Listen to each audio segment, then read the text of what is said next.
మన యూట్యూబ్ కుటుంబ సభ్యులందరికీ నా నమస్కారం. నేను మీ నరేష్. ఈరోజు మనం భగవద్గీతలో మొదటి శ్లోకం, ధృతరాష్ట్రుడి ప్రశ్న, అర్థం, విశ్లేషణ ఇవి మనం తెలుసుకోవడానికి ప్రయత్నం చేద్దాం.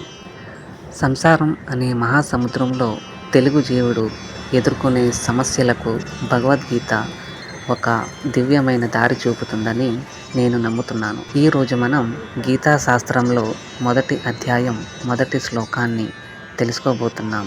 ధృతరాష్ట్ర ఉవాచ ధర్మక్షేత్రే కురుక్షేత్రే సమావేత యయోత్సవః మామకః పాండవైశ్చేవ కిం కుర్వత సంజయ. అంటే ధృతరాష్ట్రుడు ఇలా అంటున్నాడు: హే సంజయ, ధర్మక్షేత్రం అయిన కురుక్షేత్రంలో యుద్ధం చెయ్యాలని ఉత్సాహంతో కూడిన నా కుమారులు మరియు పాండవులు ఏమి చేశారు? సాదా ప్రశ్నలా కనిపిస్తున్నప్పటికీ దీని వెనక ఉన్న భావం చాలా లోతుగా ఉంది. మనం స్పష్టంగా గమనించవచ్చు. ఇక్కడ మనం గమనించాల్సిన మొదటి విషయం ఏమిటంటే, ధర్మక్షేత్రే కురుక్షేత్రే అంటే ఇది యుద్ధభూమి మాత్రమే కాదు, ఇది ధర్మం జరిగే స్థలం అని అర్థం. ధర్మక్షేత్రే అంటే సత్యం, న్యాయం చలామణి అయ్యే స్థలం. ఇక్కడే ధృతరాష్ట్రుడి యొక్క మనసులో ఉన్న భయాన్ని మనం స్పష్టంగా చూడవచ్చు. ధృతరాష్ట్రుడు తన కుమారులకు మామకః అని పిలుస్తూ ఉంటాడు, కానీ పాండవులను మాత్రం వేరుగా పాండవ అని అంటాడు. ఇక్కడే వేరుపాటుని మనం స్పష్టంగా చూడగలం. కిం కుర్వత అంటే వారు ఏమి చేశారు అని. కానీ ఈ ప్రశ్నలన్నిటికీ వెనుక అతని చింత, భయం దాగి ఉంటుంది.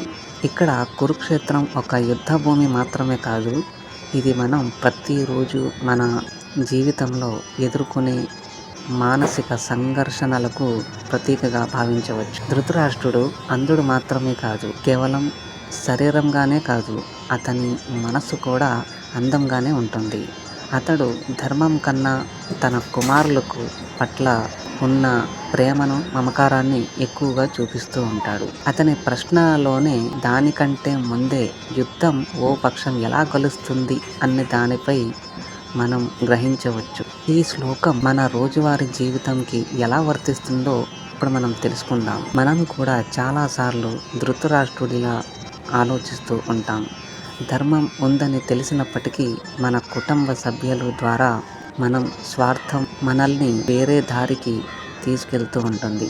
మనం కూడా దానిని ఆదరిస్తూ ఉంటాం.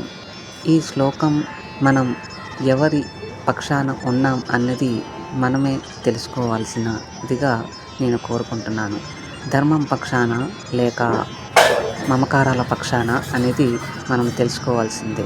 ఈ మొదటి శ్లోకం గీతా యొక్క గొప్పతనాన్ని సూచిస్తుంది. అది యుద్ధ భూమిని, ధర్మాన్ని, భయాన్ని, మమకారాన్ని, విభజనను మరియు కర్మను ఒకే వాక్యంలో మన ముందుకు తీసుకొస్తుంది.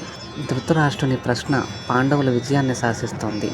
ఎందుకంటే మనం గమనించవచ్చు, ధర్మం ఎప్పటికీ విజయాన్ని సాధిస్తోంది. భగవద్గీతను చదవడం అంటే మన మనస్సును అర్థం చేసుకోవడమే. ఈ మొదటి శ్లోకం మనకి మొదటి బోధన. కాబట్టి మనం ఎవరి పక్షాన ఉన్నాం అన్నది తెలుసుకోవాలి. పాండవుల పక్షాన ఉంటే ధర్మం గెలుస్తుంది. అది అర్థం చేసుకునే వ్యక్తికి గీత ఒక జీవన మార్గం మాత్రమే అవుతుంది. అయితే ఇది ఇవాల్టి శ్లోకం. ఇలాగే ప్రతి శ్లోకాన్ని విశ్లేషిస్తూ మనం భగవద్గీతలో తక్కువ సమయంలో గొప్ప జీవన బోధనను తెలుసుకోగలం.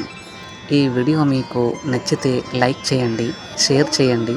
మరిన్ని భాగాల కోసం మా ఛానల్ని సబ్స్క్రైబ్ చేయండి. నెక్స్ట్ వీడియోలో మళ్ళీ కలుసుకుందాం. అప్పటి వరకు నమస్కారం. Thanks for watching.